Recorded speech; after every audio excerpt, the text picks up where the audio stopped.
आज ज्योग्राफी का हम लोग पार्ट 2 लेयर ऑफ एटमॉस्फेयर के बारे में जानेंगे, वायुमंडल की परतें के बारे में।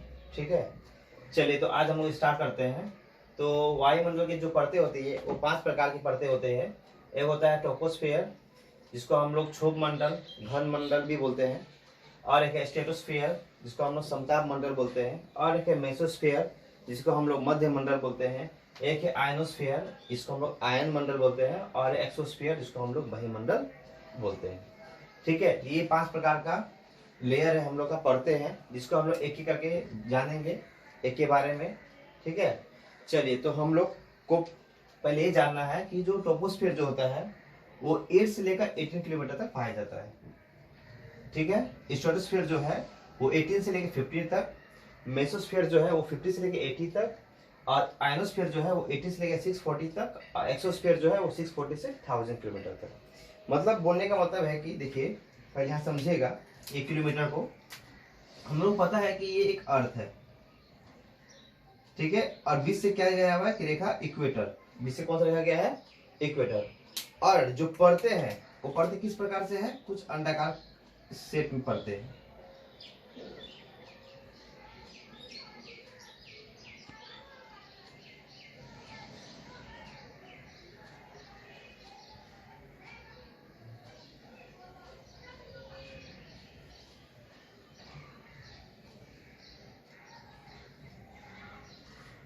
तो आप देख ही रहे होंगे कि हमारा जो इक्वेटर साइड जो है और ये जो पोल साइड जो है, मतलब इस साइड क्या होता है हम लोग इक्वेटर,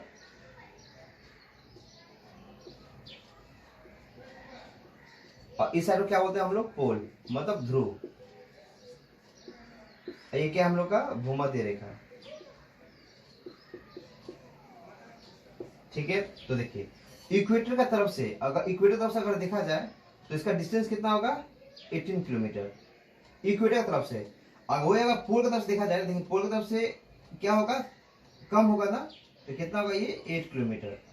इसका मतलब जो हम लोग का इस ट्रोपोस्फियर जो है, क्षोभ मंडल जो है हम लोग का, वो 8 पोल की तरफ से और 18 भूमध्य रेखा की तरफ से। ठीक है, इसीलिए लिखा, जब हम एक डायग्राम बना रहे हैं यहाँ पर, तो एक साइड में लिख दिया पोल और एक साइड में क्या लिख दिया हम लोग, इक्वेटर। तो पोल मतलब ध्रुव हो गया, इक्वेटर का मतलब क्या हो गया, भूमध्य रेखा हो गया। ठीक है, तो पोल का मतलब ध्रुव, मतलब पोल का साइड से देखा जाए तो 8 किलोमीटर, और भूमध्य रेखा का साइड से देखा जाए तो 18 किलोमीटर तक कौन सा लेयर पाया जाता है, ट्रोपोस्फियर पाया जाता है। ठीक है, अब हम लोग बात करते हैं इस एक एक करके सबका बारे में।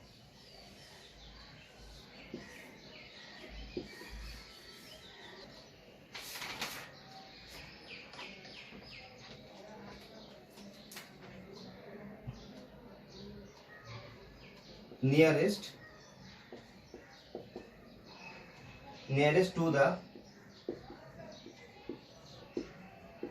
Ground surface. सबसे पहले तो हमारा जो सरफेस है, अर्थ जो सरफेस है, अर्थ सरफेस का सबसे नियरेस्ट पास, सबसे नियरेस्ट जो पार्ट है वो क्या है, ट्रोपोस्फियर। मतलब हमारे स्थल से, मतलब हमारे लेयर से, हमारे स्थल भाग से, मतलब पृथ्वी के स्थल भाग से ठीक सबसे पहले जो हम लोग का लेयर पाया जाता है वो कौन सा लेयर है, ट्रोपोस्फियर है। ठीक है, जिसको ये क्या है, ये धरातल के सबसे नजदीक है, धरातल के सबसे नजदीक, धरातल के सबसे नजदीक है। ठीक है, उसके बाद सेकंड क्या है, इसमें एयर राइज अप, मतलब जो पवनी जो है वो क्या होता है, ऊपर की तरफ उड़ता रहता है, मतलब संवहन क्रिया इसमें होता रहता है। कौन सा क्रिया होता है, संवहन क्रिया होता है, संवहन क्रिया। ठीक है, मतलब इस परते में क्या होता है, संवहन क्रिया होते रहता है। मतलब कि अगर टेम्परेचर, मतलब अगर तापमान अगर इस धरातल में पड़ेगा तो क्या होगा, यहाँ की जो वायु है वो क्या होगा, गर्म होकर हल्का होगा, और हल्का होकर क्या होगा, ऊपर की तरफ उठना शुरू हो जाएगा। तो ये लिखा गया है, जो वाइंड होता है वो क्या होता है, राइज अप होता है, जो एयर है वो क्या होता है, राइज अप होता है। क्योंकि जब टेम्परेचर, जब धरती पर पड़ता है, जब टेम्परेचर क्या होगा, जब धरातल में पड़ेगा तो यहाँ का जो पवने है वो पवन क्या हो जाएगा, हल्का होकर ऊपर की तरफ उठना शुरू कर देगा। ठीक है, तो ये भी क्रिया कहाँ पर होता है, ट्रोपोस्फियर में ये क्रिया भी होता है। ठीक है, और इतना ही नहीं, यहाँ पर वेदर इवेंट, वेदर इवेंट मतलब मौसमी घटना, मौसमी घटना, वेदर इवेंट मतलब मौसमी घटना भी इसी स्फीयर में होता है। बोलने का मतलब जैसे बारिश होना, जैसे लिखिएगा इसमें, मान लेते हैं कि इस तरह से बादल है, बारिश होना, बादल का गरजना, आंधी तूफान चलना, साइक्लोन आना, ऐसे बहुत सारी क्रिया जो प्राकृतिक घटना है, नेचुरल जो घटना है, नेचुरल इवेंट जो है, जो वेदर इवेंट जो मौसमी घटना है, वो सारे क्रिया कहाँ पर होता है? ट्रोपोस्फेयर में होता है। ठीक है, तो ट्रोपोस्फेयर में क्या होता है? ये हमारे धरातल के सबसे नजदीक भाग भी है, यहाँ पर संवहन क्रिया भी होता है और यहाँ पर मौसमी घटना भी घटता रहता है। और देखिएगा यहाँ पर कि हम लोग पता है कि ऊंचाई बढ़ने के साथ, मतलब अगर हम लोग ऊंचाई की तरफ बढ़ेंगे, हाइट की तरफ बढ़ेंगे, हम लोग का टेम्परेचर भी क्या होगा? क्या होगा? टेम्परेचर बढ़ेगा या घटेगा?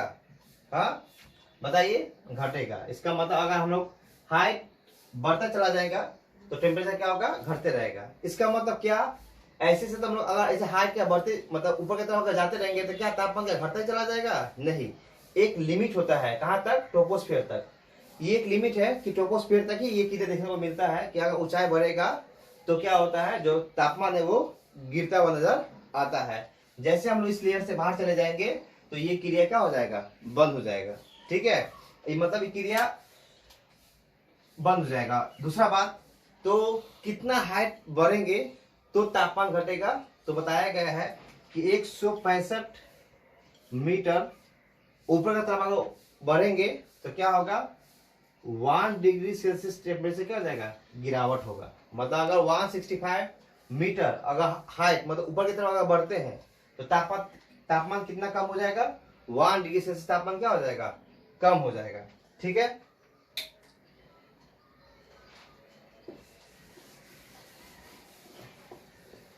तो आप बात समझ में आ गया आपको कि जैसे जैसे 165 मीटर ऊपर जाएंगे 1 डिग्री सेल्सियस टेम्परेचर क्या हो जाएगा? कम हो जाएगा। और 165 के ऊपर तक जाएंगे फिर 1 क्या हो जाएगा? कम हो जाएगा।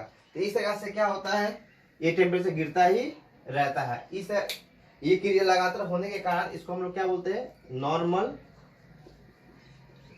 Lapse rate, normal lapse rate. ठीक है, सामान्य हर्ष दर कहते हैं। क्या कहते हैं? सामान्य हर्ष दर कहते हैं इस क्रिया को। ठीक है, समझ में आ गया आप लोग को? अब देखिए, अब आप लोग को बताते हैं कि मान लीजिए कि ये अर्थ है हम लोग का, थोड़ा बड़ा बनाते हैं। मान लीजिए ये क्या है? अर्थ है। अब अर्थ के चारों ओर रेडिएशन पाया जाता है, मतलब रेडिएशन नहीं बोलेंगे, मतलब कण पाया जा रहा है, हमारे पार्टिकल से सोचिए। चारों तरफ क्या है? अर्थ के चारों तरफ क्या पाया जाता है? पार्टिकल्स पाया जाता है। अर्थ के चारों ओर क्या पाया जाता है? पार्टिकल्स पाया जाता है। हम 2 पेन से बताए हैं, मतलब बता रहे हैं कि 2 तरह का पार्टिकल दिखा रहे हैं यहाँ पर। ठीक है, यहाँ पर दिखा है कि एक ए पार्टिकल्स है और दूसरा कौन सा पार्टिकल्स है? बी पार्टिकल्स है। ठीक है, चलिए अब बता दें इसके बारे में। देखिए, हम लोग पता है कि हमारे अर्थ में 2 तरह का रेडिएशन पाया जाता है। एक होता है सोलर रेडिएशन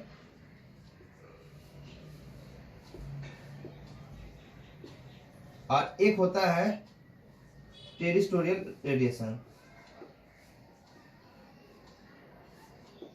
टेरेस्ट्रियल रेडिएशन, इसको हम बोलते हैं सौर विकिरण और इसको हम लोग बोलते हैं पृथ्वी विकिरण।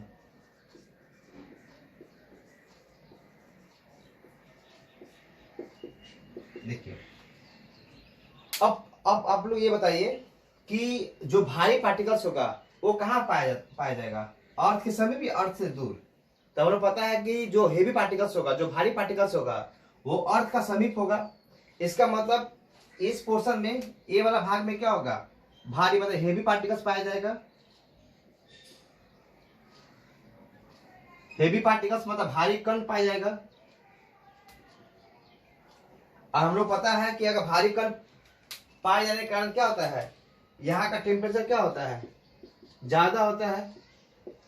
मतलब जहां पर पार्टिकल्स, भारी पार्टिकल्स पाया जाता है, हेवी पार्टिकल्स पाया जाता है, भारी कण पाया जाता है, वहां का टेम्परेचर क्या होता है, ज्यादा होता है। और यहाँ का टेम्परेचर ज्यादा होगा और यहाँ पर क्या होगा, एनर्जी ट्रांसफर होगा। एनर्जी क्या होगा, ट्रांसफर होगा, मतलब ऊर्जा का स्थानांतरण होगा। ऊर्जा का स्थानांतरण होगा। इसका मतलब जो हम लोग का हेवी पार्टिकल जहां पाया जाएगा, मतलब अर्थ के समीप जो हेवी पार्टिकल्स होगा, इसके होने के कारण क्या होगा, यहाँ का टेम्परेचर क्या होगा, ज्यादा होगा। और टेम्परेचर ज्यादा होने के साथ साथ यहाँ एनर्जी क्या होगा, ट्रांसफर भी होगा, ऊर्जा का स्थानांतरण भी होगा। इस क्रिया को हम लोग क्या बोलते हैं, सोलर रेडिएशन, मतलब सौर विकिरण। और टेरिस्टेरियल रेडिएशन का मतलब क्या होता है, पार्थिव विकिरण का मतलब। अब देखिए, अब आते हैं हम लोग बी में। अब देखिए इसका मतलब अर्थ के जो दूर, अर्थ से दूर कैसे पार्टिकल्स पाएगा, कैसे पार्टिकल्स मिलेगा, यहाँ पर हल्का ना, मतलब यहाँ पर एकदम हल्का कण पाया जाएगा। इसका मतलब यहाँ पर क्या होगा, कण भी हल्का पाया जाएगा और यहाँ का एयर डेंसिटी जो होता है वो भी क्या होगा, एयर डेंसिटी भी क्या होगा, लो होगा। एयर डेंसिटी भी क्या होगा, लो होगा। मतलब वायु का घनत्व जो होगा क्या होगा, कम होगा। वायु का घनत्व क्या होगा, कम होगा। अगर यहाँ पर वायु घनत्व कम होगा तो यहाँ का टेम्परेचर भी क्या होगा, कम होगा। यहाँ का टेम्परेचर भी क्या हो जाएगा, कम हो जाएगा। तो टेरिस्टेरियल रेडिएशन में क्या होता है, यहाँ का वायु का घनत्व भी क्या होता है, कम होता है। यहाँ पर हेवी का जगह में क्या होता है, लो, मतलब लोएस्ट पार्टिकल पाया जाता है, मतलब हल्का कण पाया जाता है। इसी कारण यहाँ का टेम्परेचर भी क्या होता है, कम होता है। इसी कारण जैसे जैसे हम लोग ऊंचाई की तरफ बढ़ते हैं तो हेवी पार्टिकल्स होने के कारण यहाँ का टेम्परेचर ज्यादा, और ऊपर की तरफ उड़ जाने से क्या होता है, हेवी पार्टिकल्स अगर नहीं मिलता वहां पर तो वहां का टेम्परेचर क्या हो जाता है, कम हो जाता है। इसी कारण हम लोग जैसे ऊपर की तरफ बढ़ते हैं तापमान में क्या होता है, गिरावट आना शुरू हो जाता है। समझ में आया आपको ये बात, समझ में आ गया ना। सोलर रेडिएशन क्या है, टेरिस्टेरियल रेडिएशन क्या, समझ में आ गया आपको। चलिए अब हम लोग आगे बात करते हैं। तो हम लोग क्या देखे कि ट्रोपोस्फेयर में क्या देखे कि ट्रोपोस्फेयर ग्राउंड का सबसे ऊपरी परत है, ये देखे। उसका क्या देखे, यहाँ पर संवहन क्रिया, एयर कंडक्शन क्रिया भी यहीं पर ही होता है। दूसरा क्या देखे, यहाँ पर वेदर इवेंट या नेचुरल इवेंट, मौसमी घटना या प्राकृतिक घटना, जैसे बारिश का होना, बादल का चमकना, चक्रवात का होना, जैसे बहुत सारी घटना भी इसी लेयर में होता है। दूसरा सोलर रेडिएशन की क्रिया भी यहीं पर ही होता है। टेरिस्टेरियल रेडिएशन का भी क्रिया यहीं पर ही होता है। तापमान का गिरावट भी इसी में देखा जाता है। तो हम लोग क्या देखें कि अधिकतर क्रिया ट्रोपोस्फेयर में देखने को मिलता है। तो समझ में आ गया ट्रोपोस्फेयर के बारे में। चलिए अब हम लोग आएंगे आपका पास। चलिए तो आप लोग समझ गए ट्रोपोस्फेयर के बारे में। अब हम लोग सेकेंड पॉइंट जो हम लोग क्या है, स्ट्रेटोस्फेयर मतलब समताप मंडल के बारे में बताएंगे। देखिए समताप मंडल जो है, अगर हम लोग पोल से देखें, ध्रुव की तरफ से देखें, तो 8 किलोमीटर से लेकर 50 किलोमीटर तक कौन सा लेयर दिखाई दे रहा है, स्ट्रेटोस्फेयर। कहां से, पोल से। अगर हम लोग इक्वेटर से देखेंगे, भूमध्य रेखा से, तो हम लोग 18 किलोमीटर से कितना दिखाई देगा, 50 तक क्या दिखाई पड़ेगा हम लोग का, स्ट्रेटोस्फेयर। मतलब 18 किलोमीटर से 50 किलोमीटर तक किस ओर से, इक्वेटर की तरफ से, तो हम लोग का क्या दिखाई पड़ेगा, स्ट्रेटोस्फेयर। अगर पोल से देखेंगे तो 8 से लेके 50 तक। ठीक है। हाँ एक बात और बताना था कि ट्रोपोस्फेयर का जो ऊपरी लेयर होता है, मतलब ट्रोपोस्फेयर जहां से खत्म होता है और स्ट्रेटोस्फेयर जहां स्टार्ट होता है, उसका बीच की जो मोटी परतें हैं उसको हम लोग क्या बोलते हैं, ट्रोपोपोज, मतलब क्षोम सीमा। ठीक है, समझेगा बात को। ट्रोपोस्फेयर जहां जाके खत्म होता है, इसका ट्रोपोस्फेयर का ऊपरी परत और स्ट्रेटोस्फेयर के निचली परत, मतलब ट्रोपोस्फेयर की ऊपरी और स्ट्रेटोस्फेयर की निचली, ये दोनों के बीच की जो परत है उसको हम लोग क्या बोलते हैं, ट्रोपोपोज, मतलब क्षोम सीमा। समझ में आया क्षोम सीमा कहाँ पाया जाता है। चलिए अब आते हैं हम लोग स्ट्रेटोस्फेयर में। देखिए यहाँ पर हम लोग पता है कि यहाँ पर एयर कन्वेक्शन क्रिया नहीं होता है, मतलब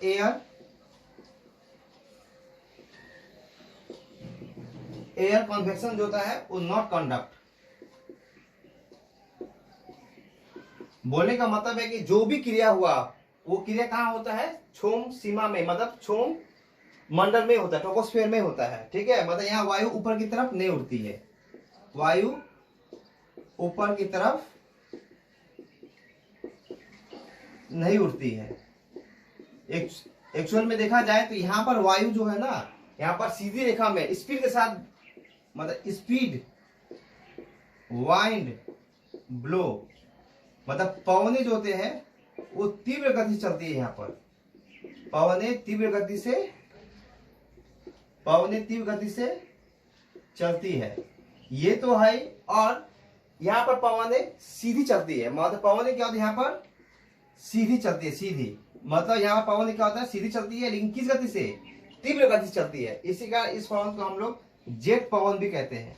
कौन सा पवन कहते हैं, जेट पवन, जेट वाइन भी बोलते हैं हम लोग इसको, क्योंकि यहाँ पवने ऊपर की तरफ ना उड़कर, यहाँ पर पवन क्या होता है, तीव्र गति से सीधी रेखा से होकर गुजरती है। ठीक है। और यहाँ पर वेदर इवेंट, यहाँ पर वेदर, यहाँ पर वेदर इवेंट जो हमारा मौसमी जो घटना है, यह मौसमी घटना यहाँ पर देखने को नहीं मिलता है। इसी कारण यहाँ पर मौसमी घटना ना होने के कारण, पवन का तीव्र गति से चलने के कारण यहाँ पर क्या होता है, जितने सारे जेट विमाने हैं, जितने सारे विमान जो होते हैं वो यहीं पर ही उड़ते हुए दिखाई पड़ते हैं। जितने सारा जेट विमाने होती है, एरोप्लेन सुने होंगे, सब कुछ वायु जहाज भी सब क्या है, इसी स्ट्रेटोस्फीयर में ही उड़ते दिखाई पड़ते हैं। इसी कारण जब तक, अब कभी आप देखिए, गौर कीजिएगा कि हमारे अगर मौसम खराब होने के कारण, अगर सोचिए मौसम में बारिश ज्यादा हो रहा है, बादल गरज रहा है, इससे कुछ भी अगर मौसमी घटना अगर देखने को मिलता है, तो कोई भी प्लेन या जेट विमान, कोई भी चीज क्या होता है, कभी भी वो लैंड नहीं करता है, वो आसमान में उड़ते हुए, मतलब उड़ता हुआ रहेगा। अगर मौसम बहुत ज्यादा खराब होगा तो उसको कहीं और लैंड कर दिया जाएगा, कोई और देश में, लेकिन जिस जगह में लैंड करना है उस जगह का मौसमी घटना खराब है तो कभी भी वहां पर लैंड नहीं करता है। यही कारण है। इसी कारण क्या स्ट्रेटोस्फीयर में इस तरह का घटना नहीं होता है, इसी कारण यहाँ पर आसानी से पवन उड़ते रहता है। इसी कारण कोई भी पवन है जब यहाँ से उड़ना शुरू करता है तो तब तक अपना हाई रखता है, जब तक वो कहाँ पहुंच ना जाए, स्ट्रेटोस्फीयर में ना, जब तक ना पहुंच जाए तब तक क्या होगा, वो ऊपर की तरफ उड़ता ही रहेगा। समझ में आया आपको यहां तक।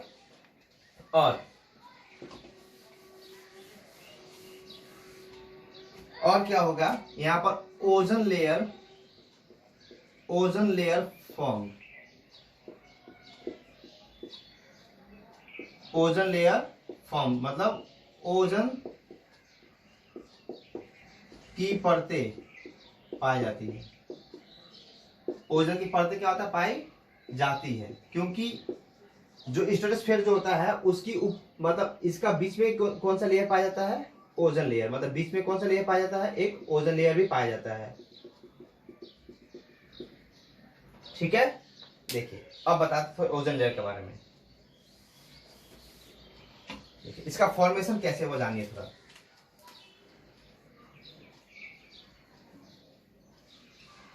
फॉर्मेशन देखिए, फॉर्मेशन में चैंपमैन 1930 ईस्वी में, चैंपमैन 1930 ईस्वी में बताया कि यूवी रे, मतलब अल्ट्रा वायलेट, जिसको हम लोग हिंदी बोलते हैं पराबैंगनी किरण, यूवी रे इफेक्ट को दिखाया। वो बताया कि जो O2 जो मॉलिक्यूलर्स जो होते हैं, मॉलिक्यूलर्स वो दो एटम में टूट जाते हैं, O+O में। ठीक है। जो O2 जो मॉलिक्यूलर्स होते हैं वो O+O एटम में क्या हो जाता है, विभक्त हो जाते हैं। उसके बाद जब ये O2 मॉलिक्यूलर से जब संपर्क में आता है तो क्या बनाता है, O3 लेयर का फॉर्मेशन करता है।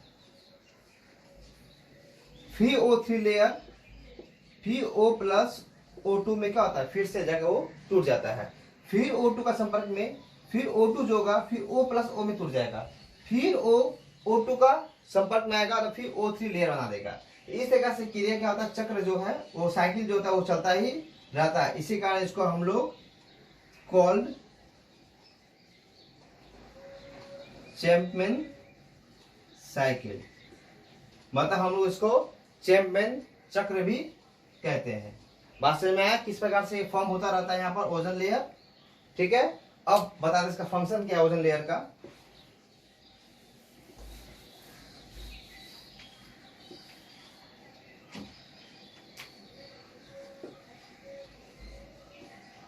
अब जानते हैं इसका फंक्शन के बारे में। देखिए फंक्शन में क्या है कि यूवी जो रे है, UV ray absorb plus reflect.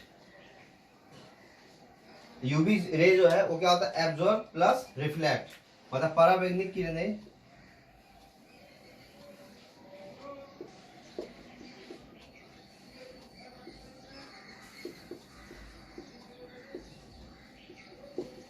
अवशोषण प्लस परावर्तन।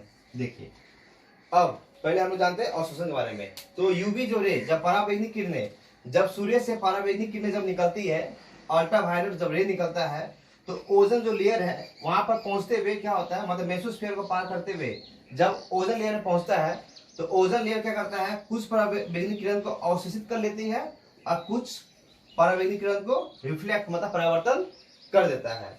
तो अवशोषण करने से क्या होता है और परावर्तन करने से क्या होता है, पहले हम लोग ये जानते हैं। देखिए अगर परावैंगनिक किरण को अगर अवशोषण करेगा, अगर इसको अगर क्या करेगा, अवशोषण करेगा, तो हमें पता है कि अवशोषण करने से क्या होगा, वहां का टेम्परेचर क्या हो जाएगा, बढ़ जाएगा।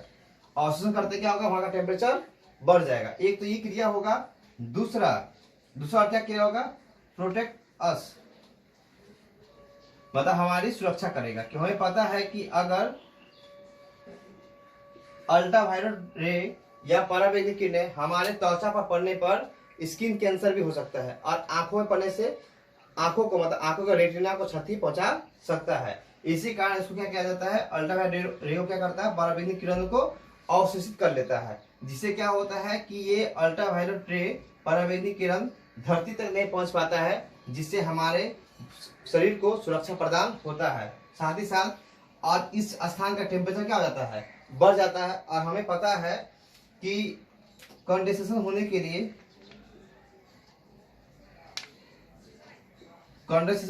लिए, मतलब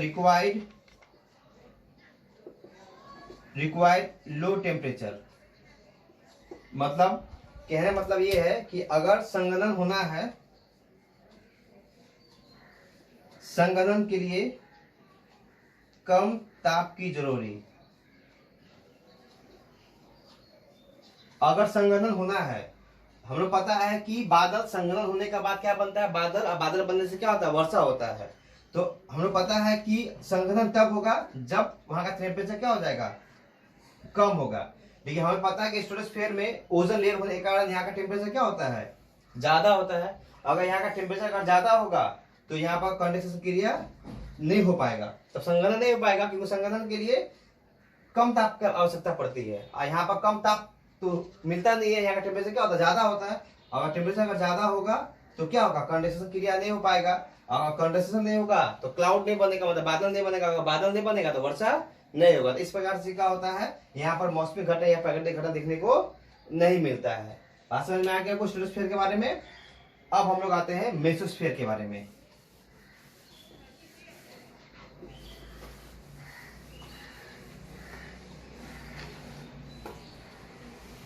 देखिए तो अब हम लोग का हो गया स्ट्रेटोस्फीयर खत्म। अब हम लोग क्या है, मेसोस्फीयर। तो देखो मेसोस्फीयर मतलब होता है मध्य मंडल। ये 50 से लेकर 80 किलोमीटर तक पाया जाता है, मतलब 50 से लेकर 80 किलोमीटर तक कौन सा लेयर पाया जाता है, मेसोस्फीयर मतलब मध्य मंडल।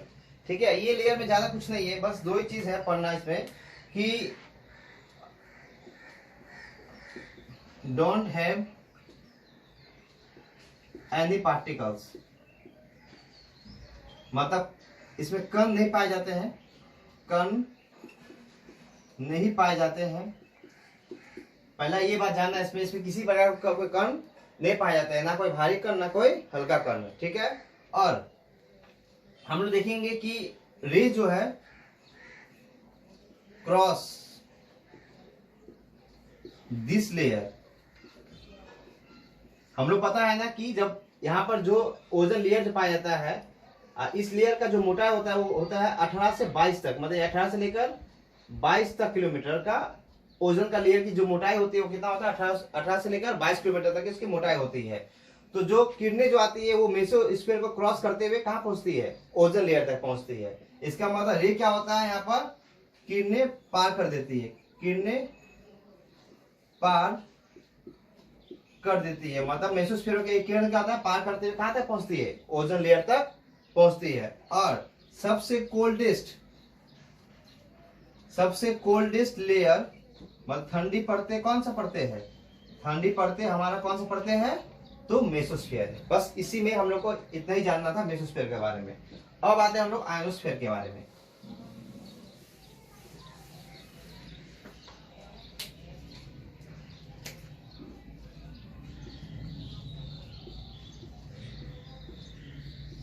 मतलब आयन मंडल। देखिए आयनोस्फीयर ये कहां से कहां तक, ये 80 किलोमीटर से लेकर 640 किलोमीटर तक पाया जाता है। ठीक है, 80 से लेकर 640 किलोमीटर तक। ठीक है, अब देखिए इसमें क्या होता है, इसमें इफेक्टिव करता है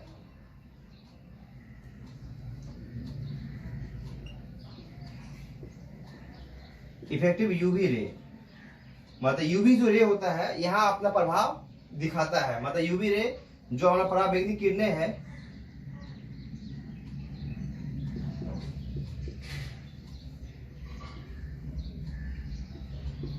किरणें का प्रभाव देखने को मिलता है। क्या होता है, इस किरण क्या करता है, जो गैस होता है वो गैस का आयनीकरण करना शुरू कर देता है। और आयनीकरण करने से क्या होता है, इलेक्ट्रिक चार्ज मतलब इलेक्ट्रिकल चार्ज प्रोड्यूस होता है। इलेक्ट्रिक चार्ज क्या होता है, प्रोड्यूस होता है। मतलब जो यूवी रे जो है पराबैंगनी किरणें, वो जब गैसों के ऊपर पड़ता है तो गैस क्या होता है, वो आयनीकरण होना शुरू हो जाता है, मतलब आइसोलेशन होना उसका शुरू हो जाता है। और जैसे उसका आयनीकरण होता है तो वो क्या होता है, इलेक्ट्रिक चार्ज पार्टिकल में मतलब पार्टिकल्स में क्या होता है, वो प्रोड्यूस होना शुरू हो जाता है, मतलब उसका ब्रेक डाउन होना शुरू हो जाता है। ठीक है, और ये होने से क्या होता है, जो रेडियो वेव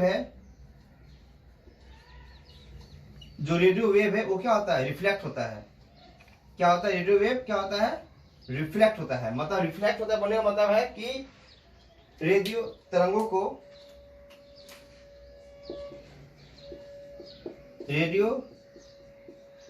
को वापस कर देता है। बात समझिएगा, देखिएगा यहाँ पर डी ई एफ और F2 लेयर, यहाँ पर इस 4 टाइप का लेयर पाया जाता है, D layer, E layer, F layer, F2 layer. ठीक है, ये 4 टाइप का लेयर होता है। ये क्या करता है, ये लेयर जो है वो क्या करता है, रेडियो वेव को रिफ्लेक्ट करने में सहायता करता है। बोलने का मतलब ये है कि जब पराबैंगनी किरणें जब आयन मंडल में पड़ता है तो यहाँ पर पाए जाने वाले जो गैस होता है वो गैस को क्या करता है, ब्रेक डाउन करना शुरू कर देता है। जब ब्रेक डाउन होता है तो इलेक्ट्रिकल चार्ज प्रोड्यूस करना शुरू करता है। और जब इसमें से कण मतलब पार्टिकल्स जब इलेक्ट्रिक चार्ज प्रोड्यूस होता है तो वो प्रोड्यूस जब होता है, बहुत सारे जब कण में टूटने लगते हैं तो यहाँ पर 4 लेयर पाया जाता है, D layer, E layer, F layer, F2 layer. ये चारों लेयर क्या करता है, रेडियो वेव को रिफ्लेक्ट करने में मतलब उसको वापस भेजने में क्या करता है, सहायता करता है। मतलब ये तो वहां टूट जाता है, जब वो वेव उत्पन्न होता है, जब यहाँ वेव प्रोड्यूस होता है तो वो वेव को वापस भेजने का काम कौन करता है, D layer, E layer, F layer, F2 layer करता है। और जब ये लेयर जब रेडियो तरंगों को जब वापस भेजता है तो यहाँ पर क्या बन जाता है, रेडियो स्टेशन। रेडियो तरंगे बन के खड़ा हो जाता है। मतलब रेडियो तरंगे के बोलने का मतलब ये है कि अब हम लोग ट्रोपोस्फीयर में रहकर जो भी हम लोग मोबाइल चलाते हैं, जो भी नेटवर्किंग जो वर्क होता है वो पूरा नेटवर्किंग वर्क कहाँ से होता है, हम लोग का आयन मंडल से। मतलब आयनोस्फीयर से ये क्रिया होता है। आप लोग समझ में आया ये चीज, ठीक है। और जो भी उल्का पिंड होता है, मेट्रोइड्स,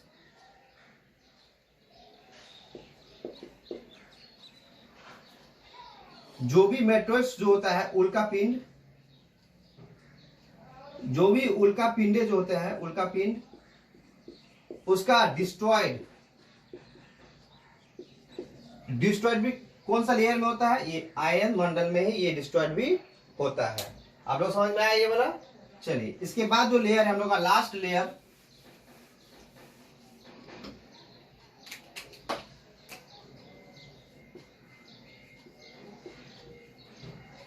मतलब वही मंडल। एक्सोस्फीयर का मतलब होता है वही मंडल। ये 640 से लेकर 10,000 किलोमीटर तक पाया जाता है, मतलब यहाँ पर, ठीक है।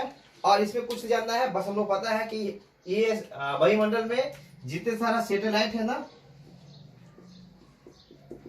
उपग्रह, वो सब इसी लेयर में पाया जाता है। बस हम लोग को इस लेयर में खाली इतना ही पढ़ना था। तो हम लोग क्या किए, आज हम लोग troposphere, stratosphere, mesosphere, ionosphere, exosphere, पांचों के बारे में जाने और एक एक करके तोड़ तोड़ के जाने हम लोग, कि अब एग्जाम में अगर इस टॉपिक को लेकर क्वेश्चन आता है तो किसी भी प्रकार को समस्या उत्पन्न अब आप लोग को नहीं होगा। तो आज हमारा ये लेयर ऑफ एटमॉस्फेयर आज यही तक ही, ठीक है। फिर नेक्स्ट दिन कुछ नया वीडियो के साथ फिर आएंगे। धन्यवाद।